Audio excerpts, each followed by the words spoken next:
sketch in the system, he answered, "We will consider that at leisure. At present I content myself with saying this much. If a man put his hands to so weighty a matter without God, the wrath of God abides upon him. That which he covets, but bring upon him public shame, and even on finding himself in a well-ordered house, does a man step forward and say to himself, I must be master here? Else the lord of that house takes notice of it, and seeing him insolently giving orders, drags him forth and chastises him. So it is also in this great city of the world. Here also is there a lord of the house who orders all things. Thou art the sun. In thine orbit thou hast power to make the year and the seasons, to bid the fruits and the earth grow and increase, the winds rise and fall. Thou canst in due measure cherish with thy warmth the frames of men. Go make thy circuit, and thus minister unto all from the greatest to the least. Thou canst lead a host against Troy, be Agamemnon. Thou canst meet Hector in single combat, be Achilles. But had Thersites stepped forward and claimed the chief command, he had been met with a refusal, or obtained it only to his own shame and confusion of face before a cloud of witnesses. Others may fence themselves walls and houses when they do such deeds as these and wrap themselves in darkness. They have many a device to hide themselves. Another may shut his door and station one before his chamber to say, if any comes, he has gone forth. He is not at leisure. But the true cynic will have none of these things. Instead of them, he must wrap himself up in modesty, as he will bring about himself to shame and naked under the open sky. That is his house, that is his door, that is the slave that guards his chamber, that is his darkness, death. Let it come when it will, but whether it smite but a part or the whole fly, you tell me fly. But whither shall I fly? Can any man cast me beyond the limits of the world? It may not be, and whithersoever I go, there shall I still find sun, moon, and stars. There shall I find dreams and omens, and converse with the gods.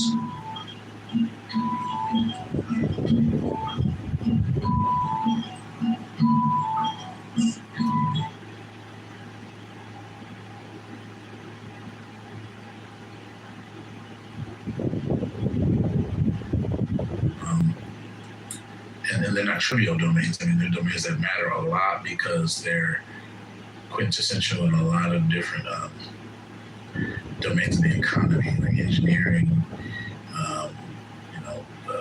computation, robotics, tech, basically, finance. AI is under tech as well, like all that kind of shit. So they also have like manual labor stuff too. And some of that is actually technical and requires the talent from other places. Some of it is just cheap labor that we can get from elsewhere, like farming jobs and things like that. So it's a mix because you're talking about a lot of different parts of the economy. You know what I'm saying? So yeah, and I think ideally what we want is a system where the Americans that can be trained to do these jobs and fill these jobs do so, and then we augment where it's really necessary.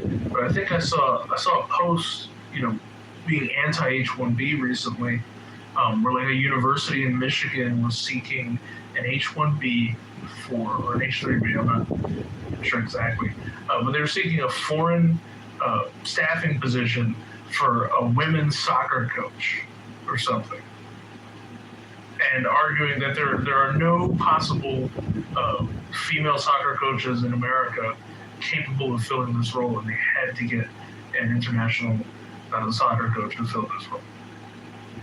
I mean, the H-1Bs, like, knowing that first hand, they have pretty high criteria. Like, in order to get it, you have to have extensive proof that you actually qualify and overshadow most of the candidates from the country. I think by the letter of the law you do, but I think there's an entire cottage industry of lawyers that get companies H-1B waivers. That is their entire business, is getting companies staffed with these waivers. And whenever you commoditize something like that, you get people who are very good at meeting those criteria in lots of situations and in lots of creative ways that the law necessarily didn't intend.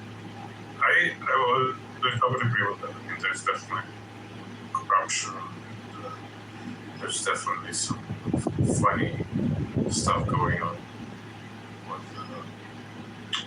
with some of those. I mean, I don't want to change the topic interesting, so you guys can talk about that. I just wanted to explore something, because Manuel, you said you kind of juxtapose globalists and isolationists, but I think they're in two completely different dimensions of just different magistrates of they just don't compare. It's like comparing like holes to art, because to me globalism has more to do with the economy, and so the opposite of it would be like some sort of mercantile approach. Because globalists can be isolationists, and at the same time, like with isolationism, it's more interventionist, so it's more like a political stance more so than economic. That's what you agree.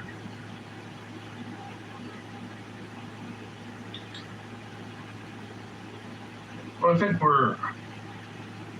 we might be conflating economic protectionism with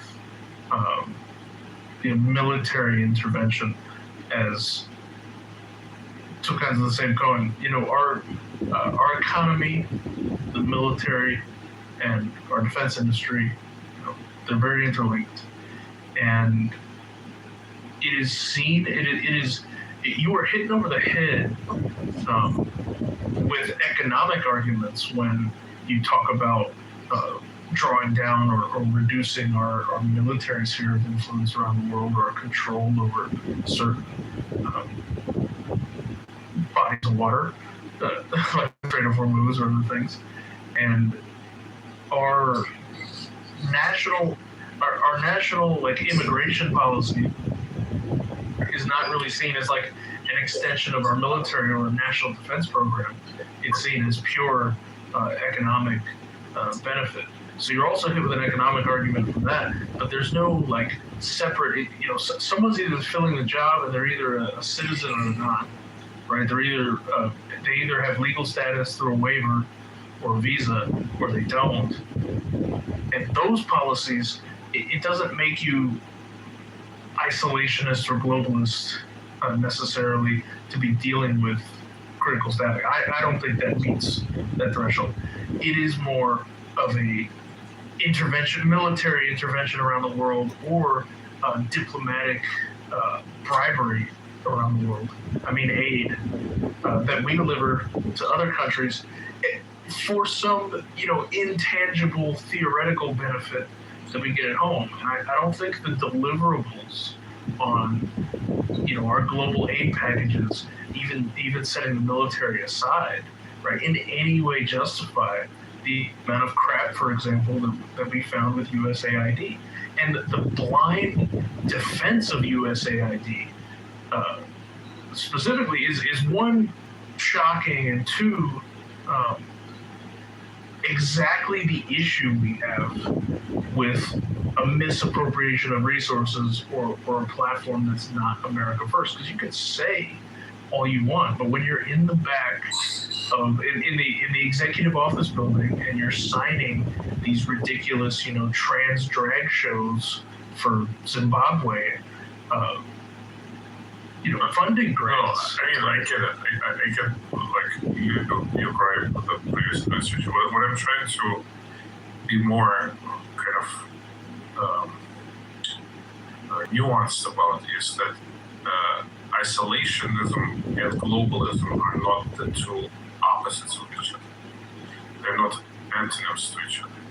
Because a country can be globalist and isolationist at the same time.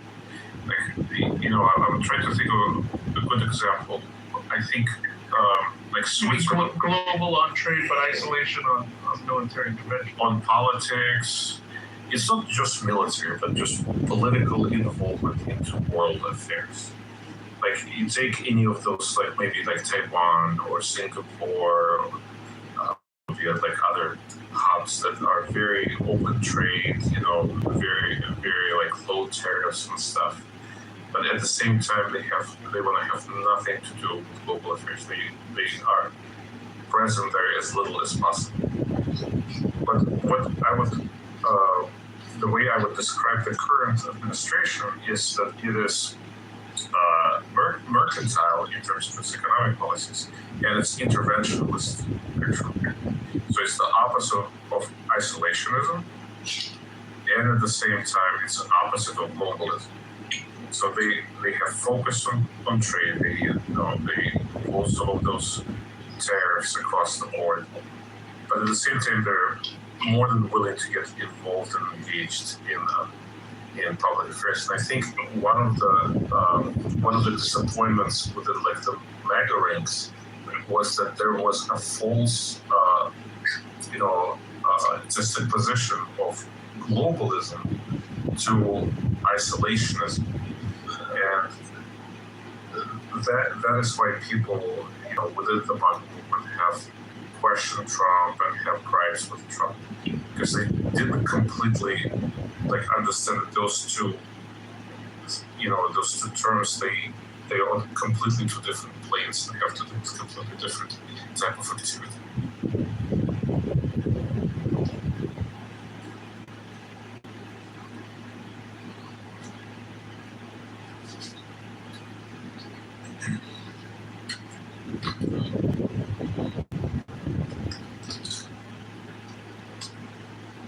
Or another interesting example is like China. I'm just trying to think about other interesting combinations. So they're very mercantile in terms of their economic policies, but at the same time they're interventionist. Also, they're very involved. That's very similar to what the United States is doing currently.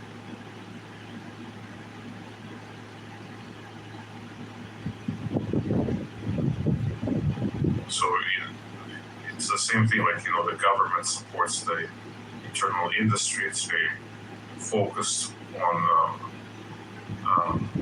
making sure that its own infrastructure is very strong. What China has that we don't is if a Chinese corporation is doing something in its own interest that harms China in some way, the Chinese government snaps their fingers and it stops because they have control over that. We do not have that kind of control.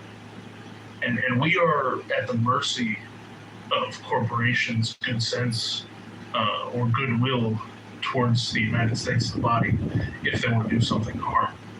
And when we set fines super low and we bail them out, or give super light sentences, or barely give a fine to them doing things like creating an opioid epidemic, for example, right? We continue to invite corporate parasitism, and so if we're incentivizing our own corporations to offshore what they can and avoid taxes here that they can, but still utilize our military and the rest of our resources to defend their assets around the world, right? Then we're we're paying our protection money to the federal government, and for them to run and provide those services to other people is insane. No, I think everybody on both sides of the aisle agree. Something like this is not very productive to allow a global corporation to drain resources from the United States in terms of its legal shield and maybe using its military to shield its financial interests, but at the same time not paying back with taxes or like trying to avoid any kind of financial responsibility, giving back to it to support the very infrastructure that defends them and just kind of jumping around looking for the best deal and whatever is going to protect them. But that's not what I'm saying would be better. I'm just trying to differentiate between the two different, planes. One is more politically oriented, more military oriented, and the other one is more economically oriented. Because honestly, I think the combination of being mercantilist, that's how you pronounce it, and being interventionist, I mean, that's not a bad combination.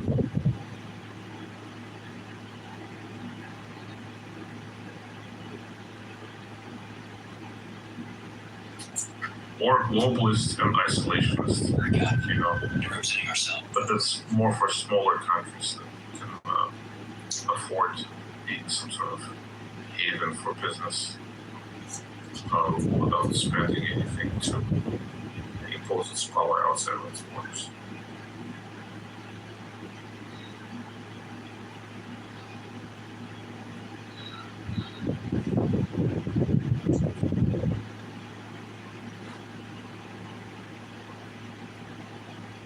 I do appreciate some of the efforts to get more Americans to participate in kind of a dividend level of our exploits around the world, or the tariffs that we're able to charge, doing some kind of return on your tax investment to average everyday people. I mean, maybe it should go to people 18 years and older. Maybe it should go to people, a certain. Whatever happened to the freedom dividend? Well, yes, it's like that basically, but that was to be funded with tariff revenue, right?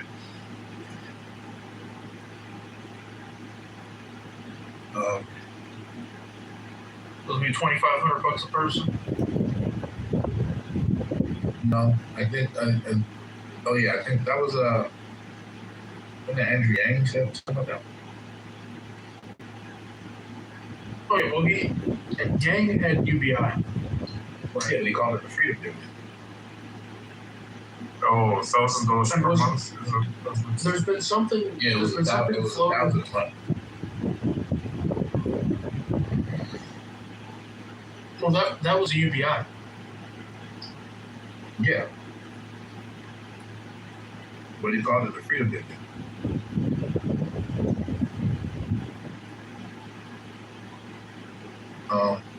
Trump wanted to give, what did Trump, the savings from those who going to give people money, what did he call those? Well, there's supposed to be a Trump account. They were supposed to seed a 401k or seed a college savings. I'm talking about everybody was supposed to get checks because of the money those saved people. Was it temporary, Jason, or like in perpetuity? No, it was temporary. It was like one time. So it was like a stimulus check or something, essentially. Something. I mean, yeah, but it wasn't funded through like appropriation through Congress. It was funded through whatever money Doge was supposed to save us. So that's wonderful. Right, yeah, that's supposed to siphon off Doge savings. Save 20% of Doge savings and put them into checks. He gave them some kind of like patriotic name. I forgot what they're called.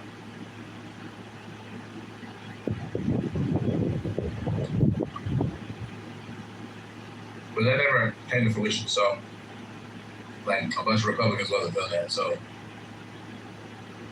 they threw that out the window. And I think what he was able to accomplish was the Trump accounts, and then the checks to the veterans. The 1775, remember those? Or was it like a citizen's wealth stimulus or something like that? Was it the 1775 that was supposed to go to veterans? I don't even know if that actually happened, but that went further than the other thing for everybody. The Doge checks never materialized because you're supposed to get like $5,000, and I think it was like something with a distribution amount of like $44 billion, and it never passed through Congress, so the payments can't be authorized by the president solely. But there's a carve out with that is that the savings magically never materialized in Congress, mainly because of the fighting that occurred where Trump could only basically scrap money back under his election or his executive powers, and Doge could, in effect, basically go after full funding programs. But Congress was never going to approve them any damn way. Even either side was never going to allow those to be matriculated out. Did he give the 1775 checks to the veterans?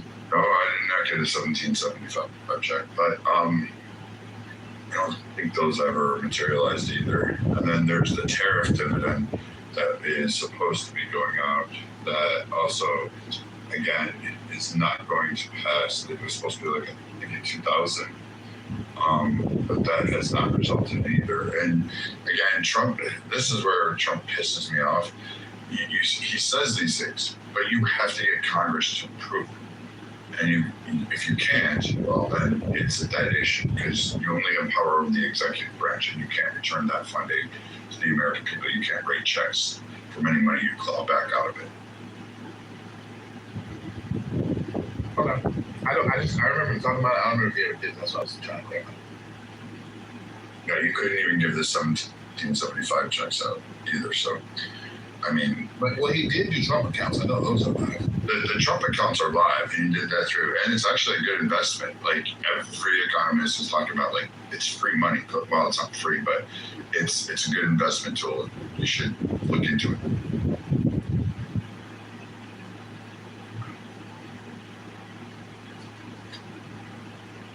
Well, whenever I have one of these MAGA rooms, and I invite the MAGA crowd to account for their buddy Trump, I'm gonna ask them about all the promises that he never kept.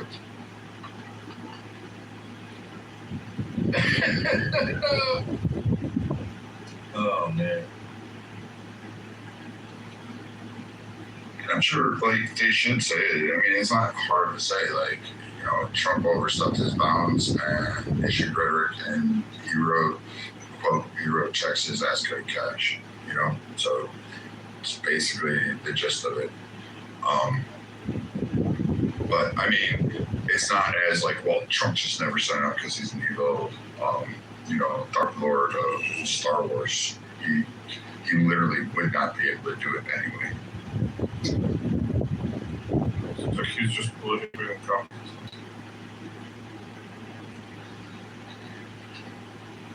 I mean, you know, Did he successfully do the no tax on tips? Did that pass? that's in the, yeah, that's fine. Well, he delivered on some stuff, I guess, but Yeah. And no tax on overtime. Although what's weird is some states are holding out against that. So it wasn't adopted by every state. I forget. I know that they were primarily Democrat states that were holding out against doing that. So, you know, that the states have to adopt that. So that's kind of I would say it's a win for Trump because he put it on the table. And if people are going, well, I still get taxed on my tips, or, you know, I get taxed on overtime, well, and your bonuses, well, you're going to have to speak to your state reps because they need to adopt them. well, yeah, that's right. Democrats underline that. Certain states after that. Yeah. Just so you're aware, though, you have to make $37,500 in overtime in order to fully take advantage as a single filer.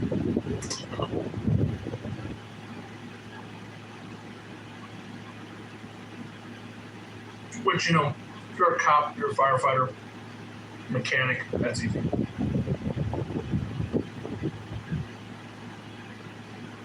I don't know, there's plenty of jobs. You go right now, go out into like the oil fields, go work the energy corridors, make that kind of money.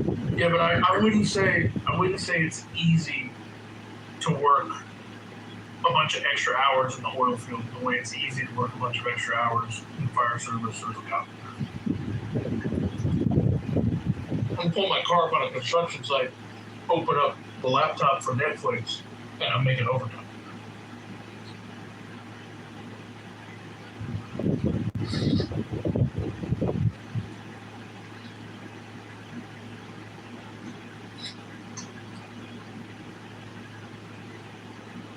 Honestly, though, I have some issues with how cops and fire people, firefighters, first responders get overtime and how they can max out on it.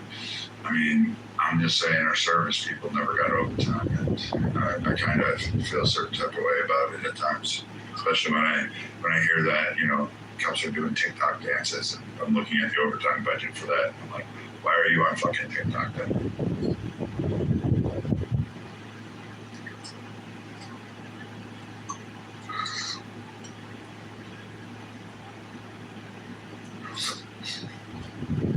The TikTok dancing backwards.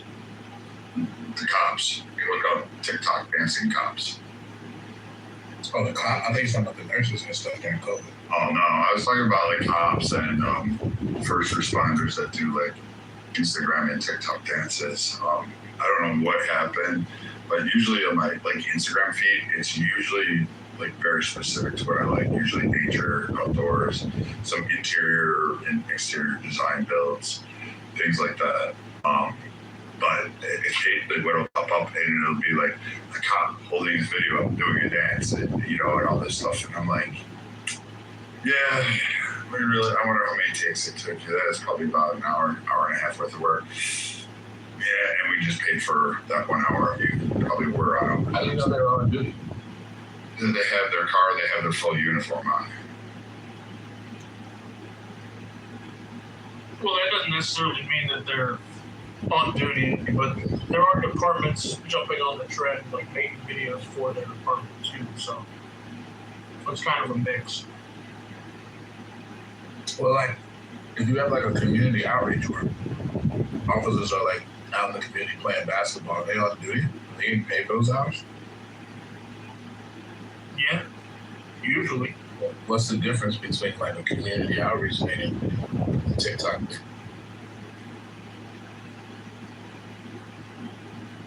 When it comes to the county or the city, like the CFO or accountant, probably nothing. No, but maybe the impacts, like, because what is the TikTok for? Is this for personal gain? I don't know, but I can see it framed as like a community outreach thing. There's usually policy on utilizing personal social media while on. So they would have Yeah, to I'm talking about when the departments approve of it, they like get on it. To me, I can see that as like a community outreach or like a social, you know what I mean? Like they do care about like social relations with their media relations.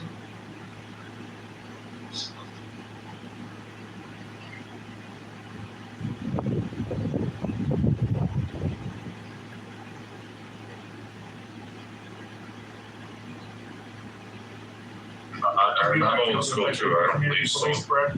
I don't believe soldiers, sailors should actually be, you know, TikTok themselves on bases doing stupid shit too. So while they're on duty, and there's rules against it, but nonetheless, it still happens. You still have dumb people doing it.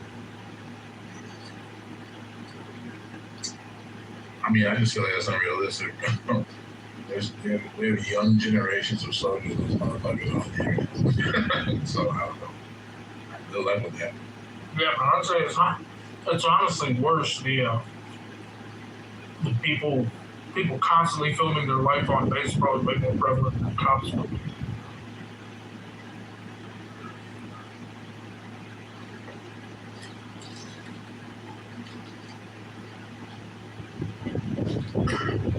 And Pete Heck said make it so that you had to get your testosterone levels tested in order to be in the military. That's wild. It's an important marker for health. For women?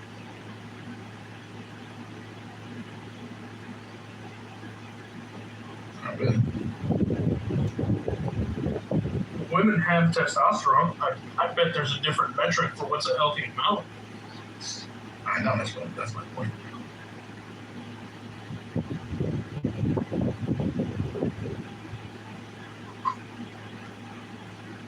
There you go. Lift the gender ban on serving in combat arms. Just set it at a testosterone level. I don't think Pete Hicks is a fan of women serving.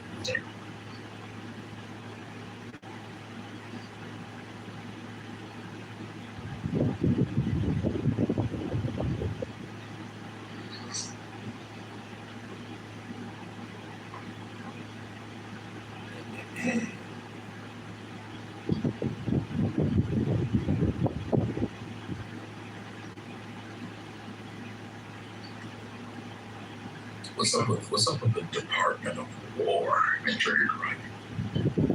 What's the whole name? Department of War. It's weird that the dude who ran on No New Wars renamed that Department of War on his watch and started the war with Iran. That's ironic. What's odd is that we always referred to it as the War Department prior to changing to the Department of Defense. And even still would say Defense. No, just swallow first before you speak, right?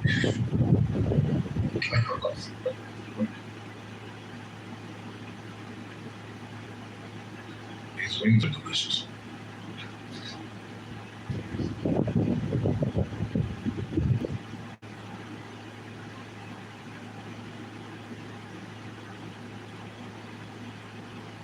Oh, I had burnt lamb over your head.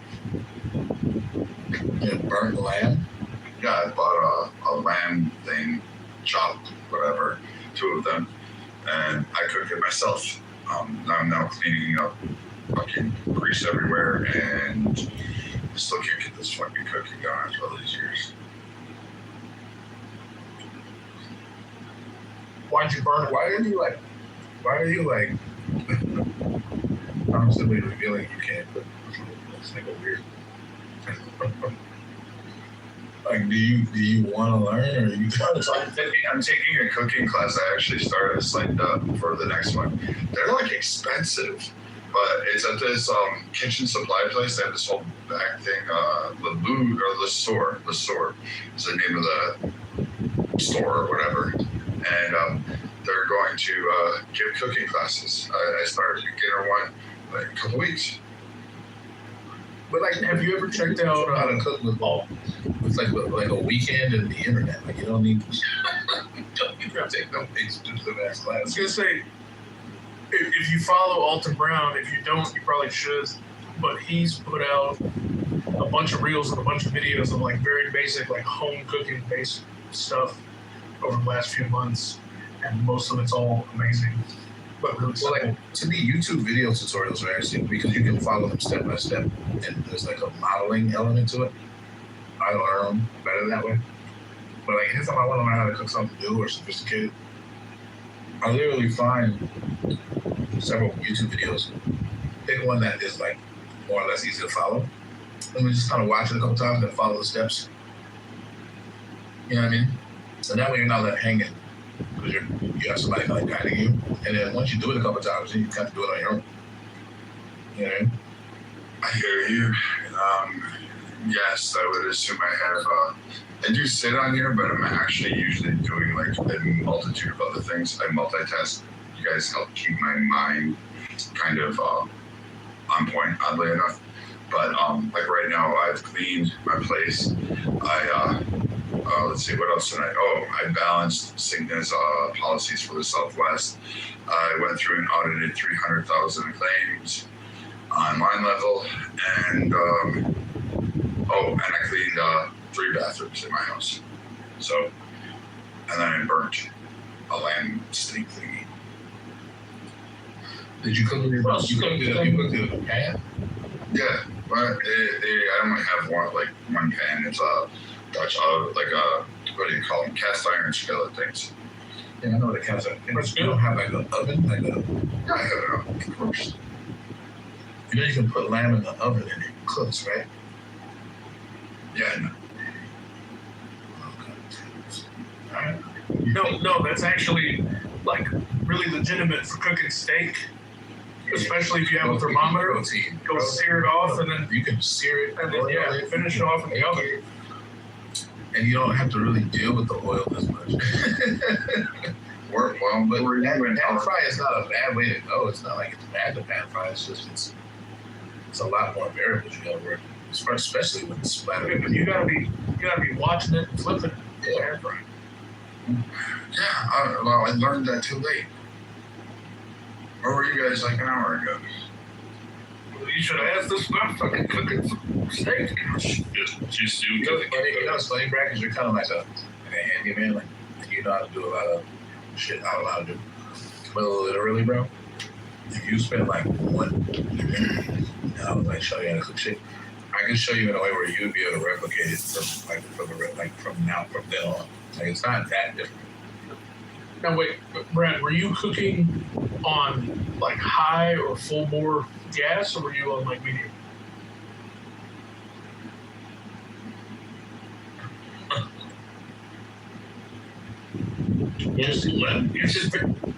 Unless you're boiling water, you really shouldn't be cooking steaks or anything on fucking high. But you know, from what I remember, lamb is just notoriously difficult to cook. I mean, if you overcook it, You're fucked. it becomes like a rubber. If you undercook it, it has this like goaty taste to it. Very I had it between medium and high. Yeah, you just gotta watch it.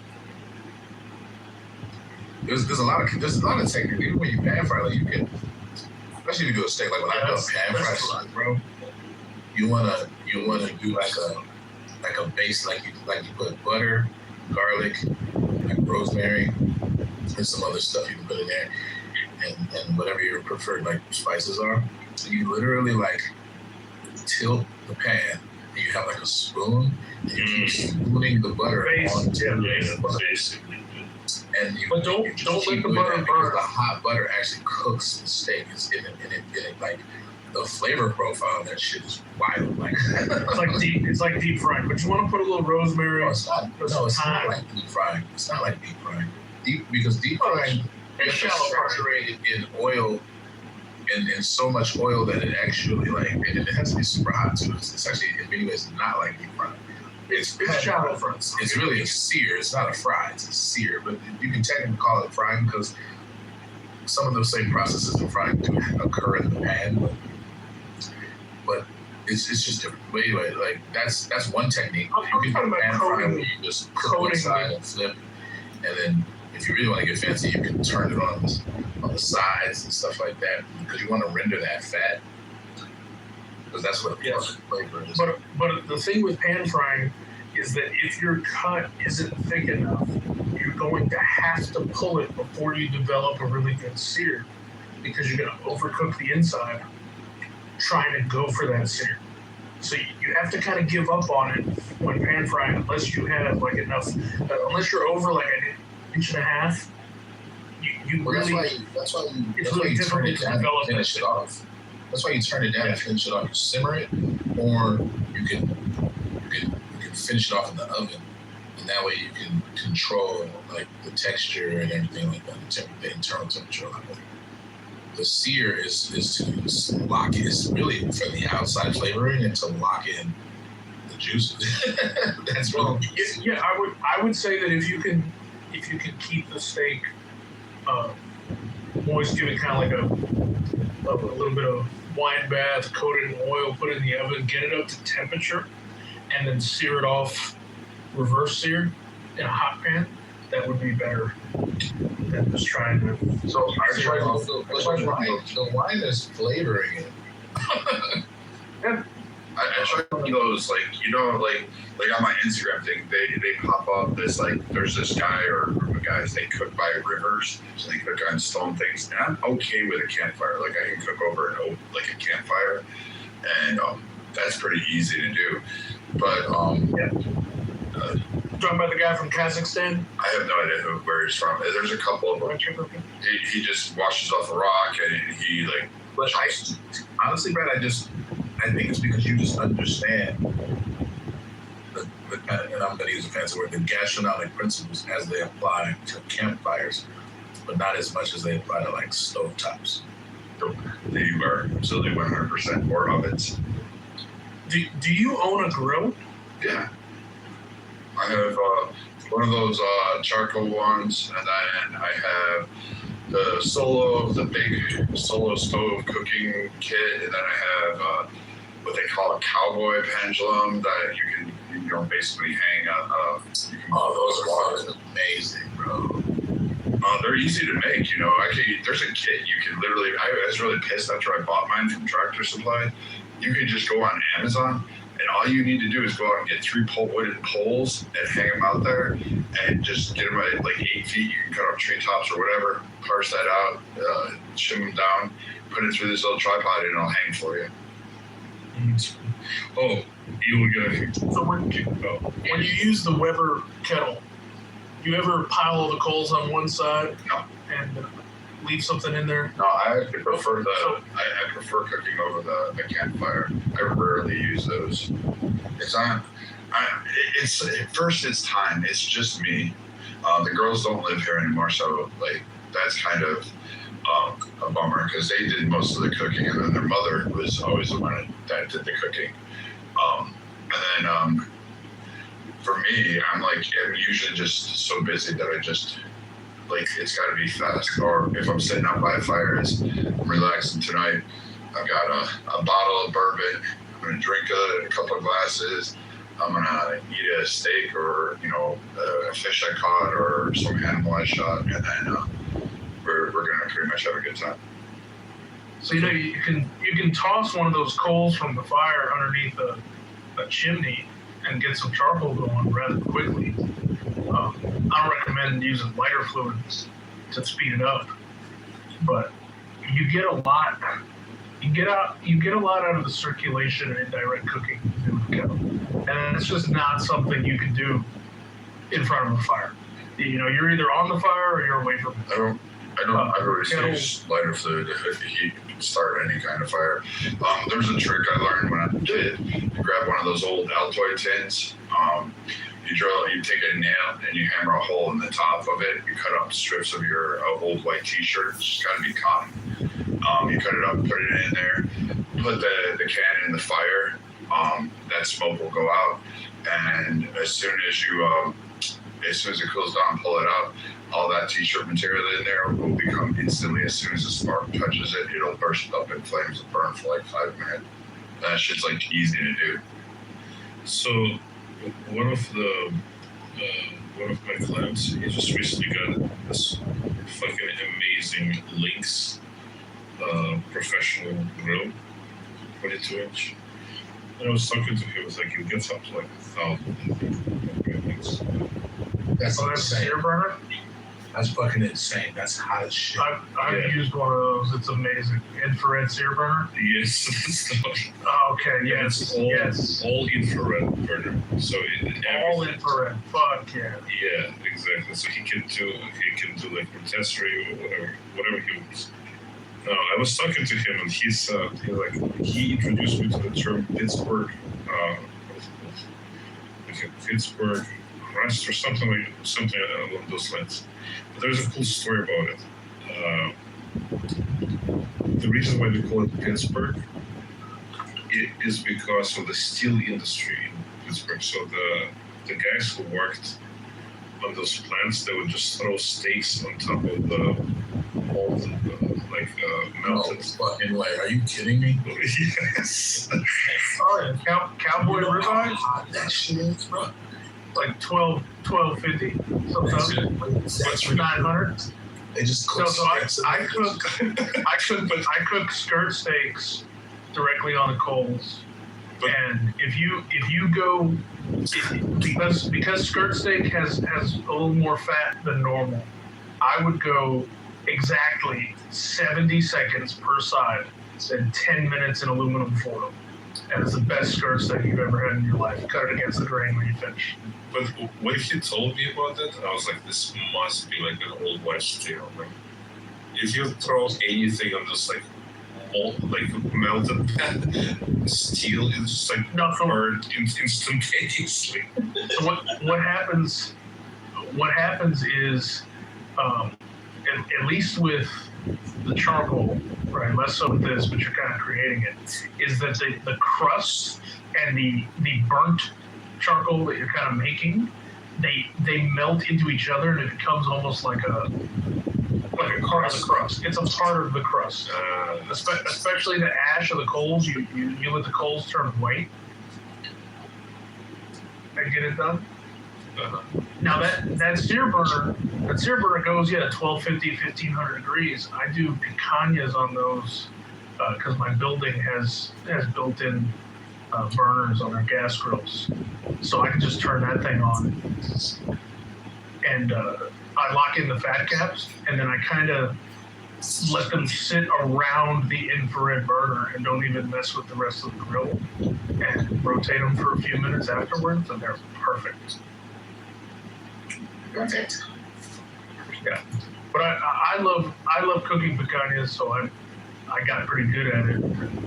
Decided to make it a science. A lot of people don't cook them properly because they don't trim the fat, and they also don't know what part of the actual cut is the picanha. Because when you get a top sirloin cap or rump cap from the grocery store, they don't send you just the picanha. They give you extra meat, and so you have to know what you're cutting to really get the most out of that fat.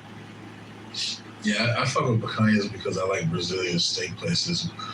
I actually discovered, like I had eaten that part of the cow before, but it became like a distinct thing when I started going to Brazilian steak. They bring them around, they cut little pieces off and shit. I'm like, oh, they call them picanhas. Oh, okay. Jesus. Have you noticed how they bring you the shitty stuff first to get you also? Oh yeah. No, thank you. To be fair, I actually think that they bring you the cheaper steaks first because they have more of them to bring around.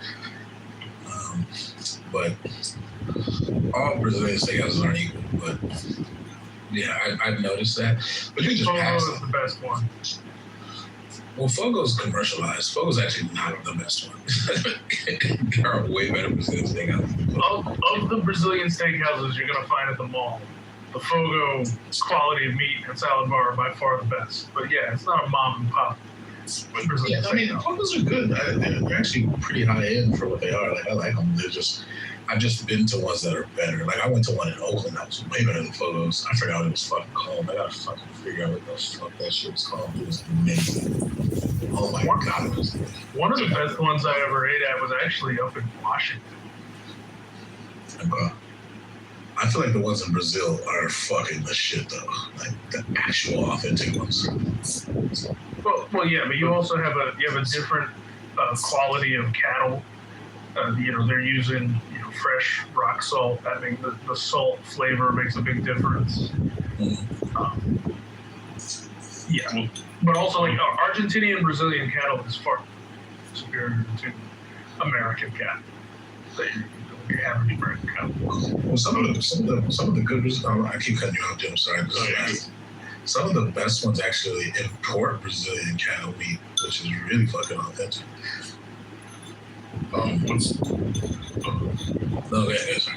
Just really quickly, another thing I remembered, we used to go to Boca de Chao in Houston. It was fucking amazing. I'm in love with the trust me.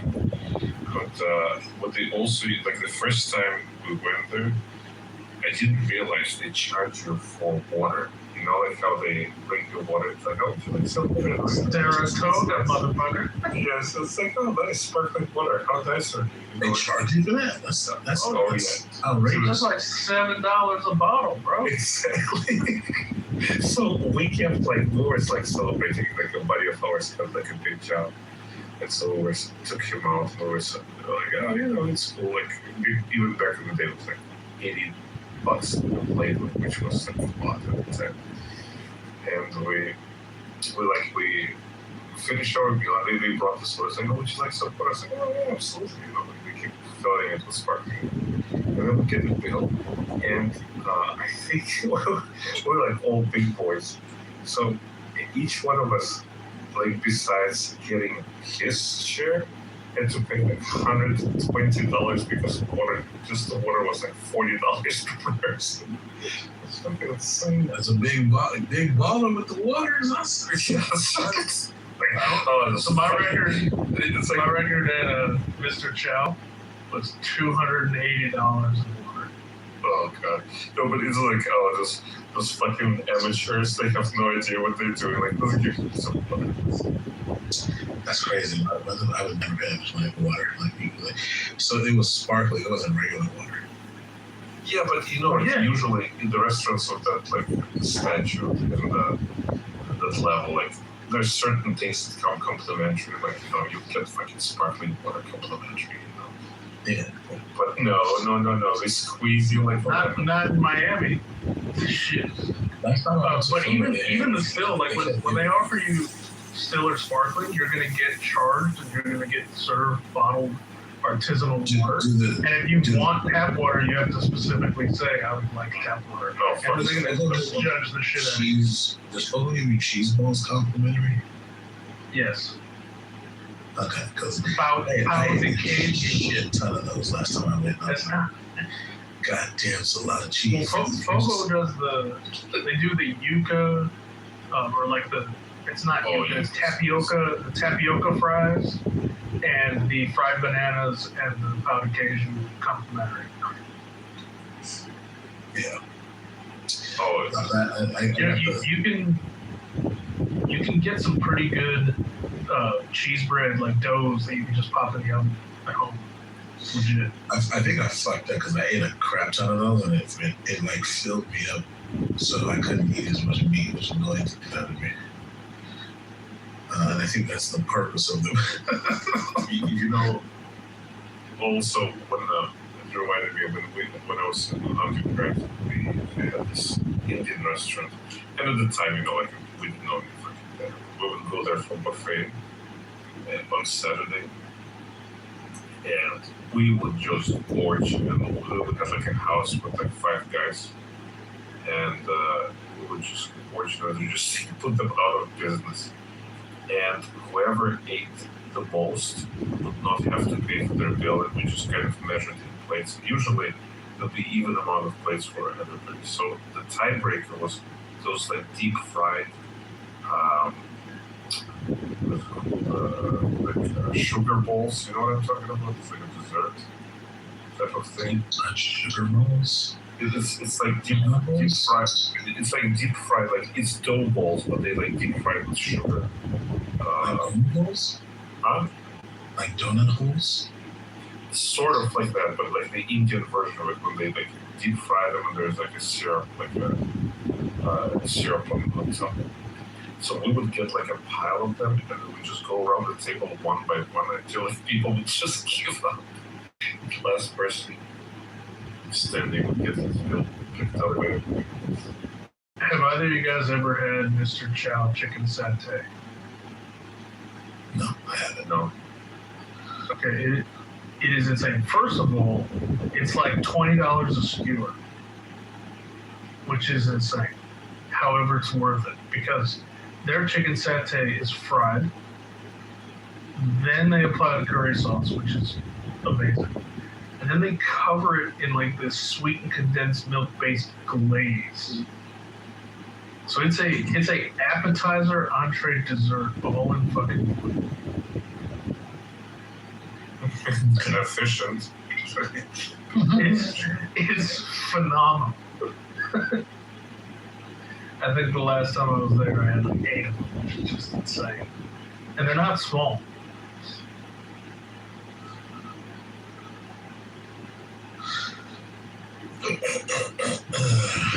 They also have the least fried rice you've ever seen.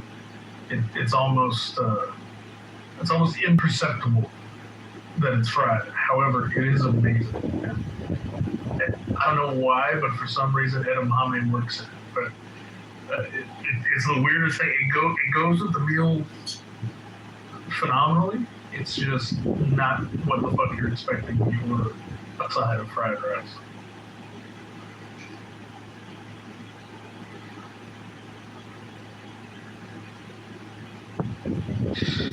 I went through a phase, and now I'm on YouTube Boulevard again, where I used to watch random,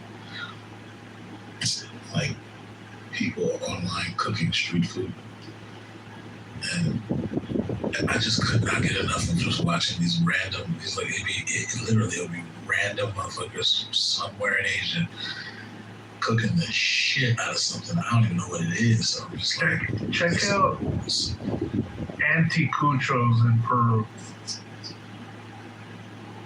The best fucking street something food. about it being random and like out of like decontextualized, where I have to figure out what the fuck I'm watching makes it more appealing. I don't know why.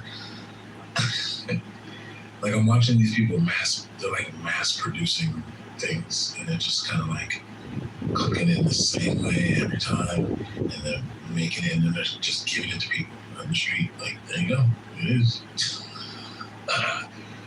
Or like you seen those Turkish like ice cream makers with the like frozen plate? They pour out the cream, start adding shit. Yeah, actually. Yeah. I have one to try I've seen that. that before. I've seen hella shit. I don't even know what the fuck it was, so it's hard for me to like recount it. But like, one time I saw these motherfuckers, I think they were making, what the fuck is that shit called? It's like really doughy. I think it's from Japan. It's like this dessert ball thingies, and you have to like. Or is it like what is it called? Like mogi or something like that?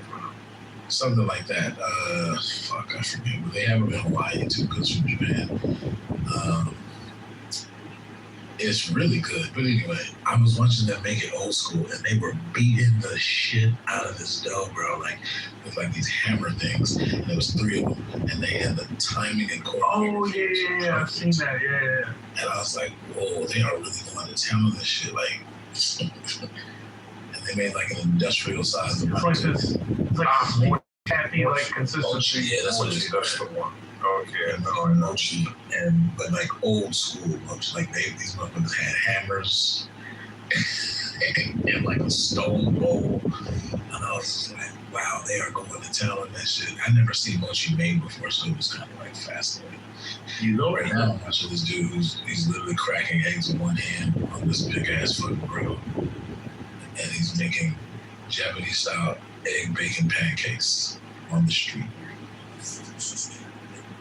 Do you ever watch this? He's like a younger chef, but he has like a very like hip YouTube channel where he like does different things like with different foods. Like he did like one episode on chocolate, he did different types of chocolate, and like watermelon. He did like a watermelon steak and stuff. No. I'll send it to you. My son is really into him, like he really loves watching it. And it's kind of cool because he also like travels the world and like introduces different types of food. And so in Japan he went to the legendary fish market. They let him in, there was like a special guest and stuff, and they showed like how they cut tuna, like the best. Some of those cuts are like $5 million just for the one cut. That's It's insane. Yeah, it's the Otoro. obscene. Because it's only the fatty section.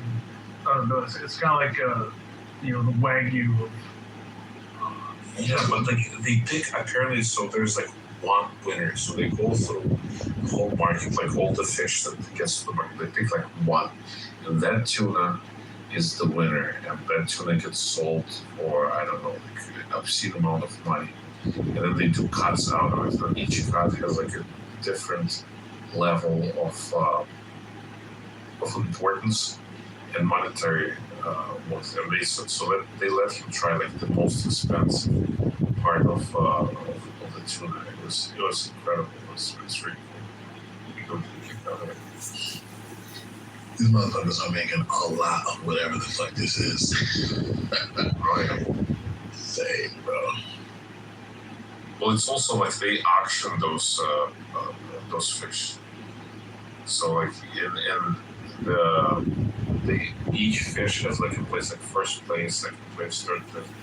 Yeah, the restaurants like pride themselves and we got the 5th best tuna of the day.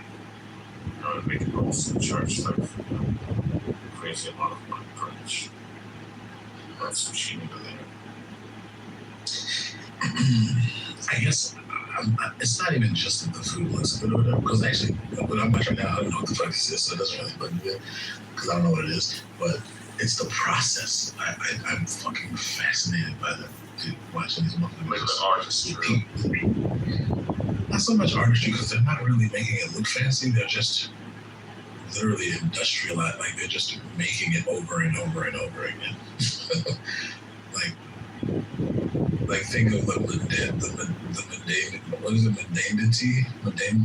Mundanity? I don't know how to say it. The mundaneness of like watching people make burgers at McDonald's all day. They're just doing the same shit over and over and over again. I think it would be for some reason, because I don't know what it is, it makes it more intriguing. I think it's mundane, but I think there is a word, I just don't know what it is. So I just said mundaneness.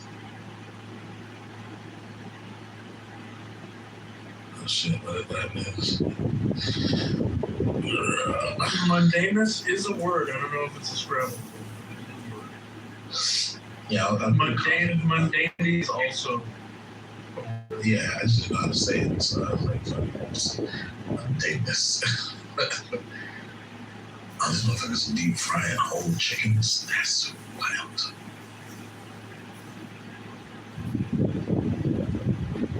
How you deep fry a whole chicken, bro?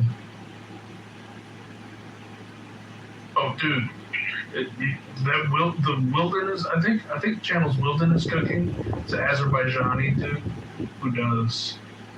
He makes his own damn near everything. He's like built his kitchen. He's done like earthen ovens. He's like buried chickens in the ground and smoldering fires to roast them. He's done like whole sides of a cow all at once. It's pretty insane. But he does wild shit with chicken. I saw some dude cook a whole ass ostrich. That shit was wild. It was a whole fucking ostrich. He cooked that shit whole, fam.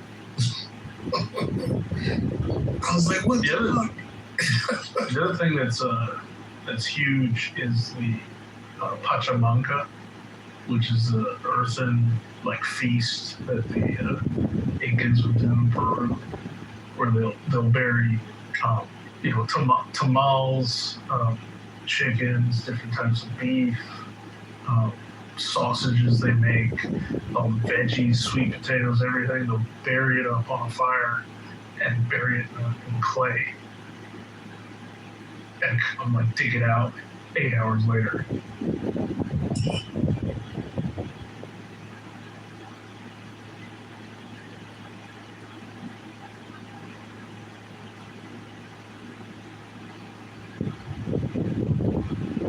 Then, you ever seen Genghis Khan's favorite steak recipe? No. What was that about? So it was a layered pot. It was a big, wide, like not a wok, but maybe 2.5, 3 feet in diameter pan, layered with cleaned river rocks, slices of beef, or horse, or I guess whatever the hell they had on hand, and onions and spices, and then another layer of river rocks and onions and spices, etc. Like on and on and on. So it's meat, these onions and spices, and more smooth river rocks. And what would happen is you would then fill it with water, you'd set it on the fire, and the meat would boil. And as the water evaporated, the meat would actually start to sear on the rocks. So it was kind of like a sous vide cooking method for meat, only it's directly touching water. And as it boils off, you get the meat starting to sear on the rocks. And so you finish it, you take it off, pull the rocks out, and you have all this seared, thin sliced beef, all the spices and everything left. And it's pretty awesome. Yeah.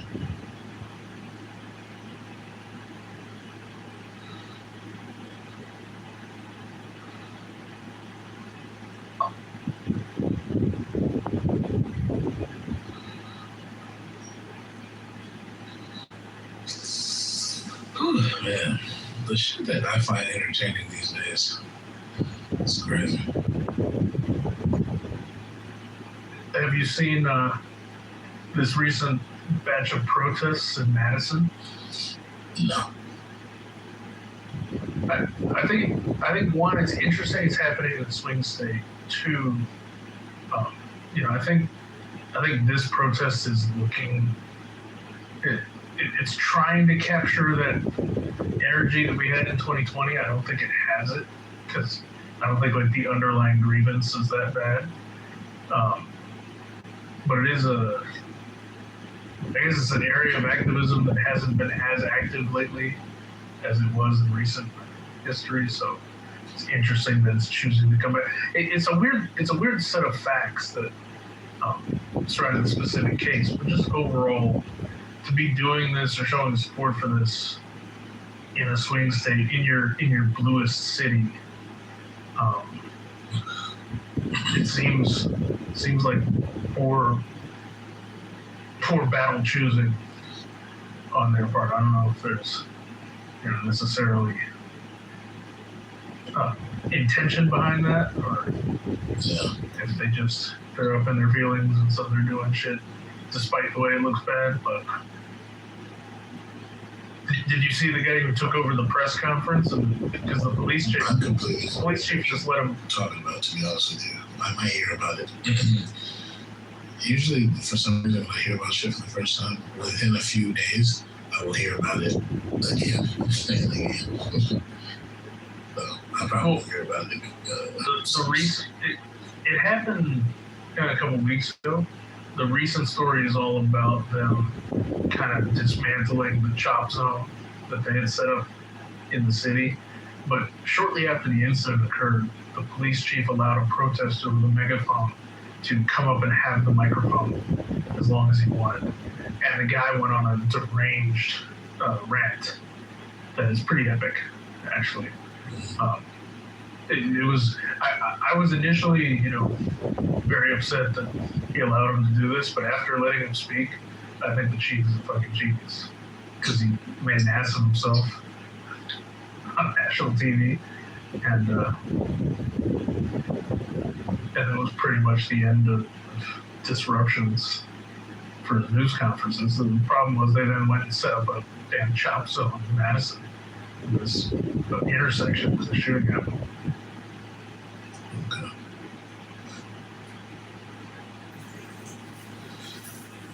I'm gonna watch somebody make egg bomb shrimp fried rice for no reason. Uncle Raja approve?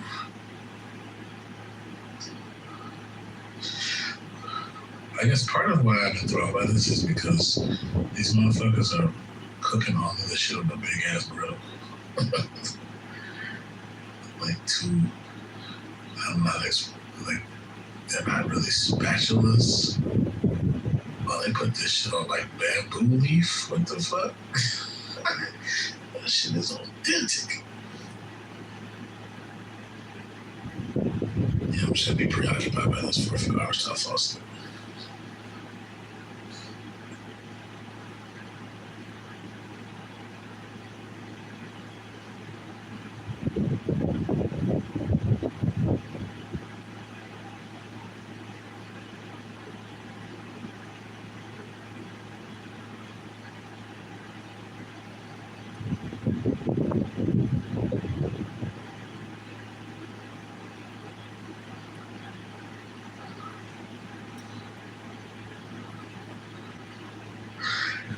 What's up with leaving the skin on the shrimp, bro? Why would you do that? No.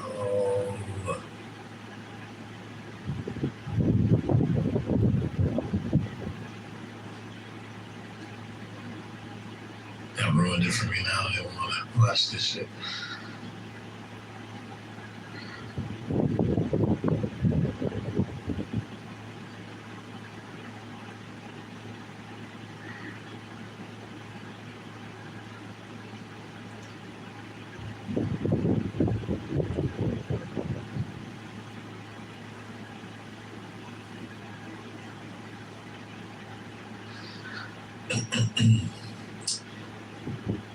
Alright, yo. I'm gonna close up this room because ain't nothing happening anyway.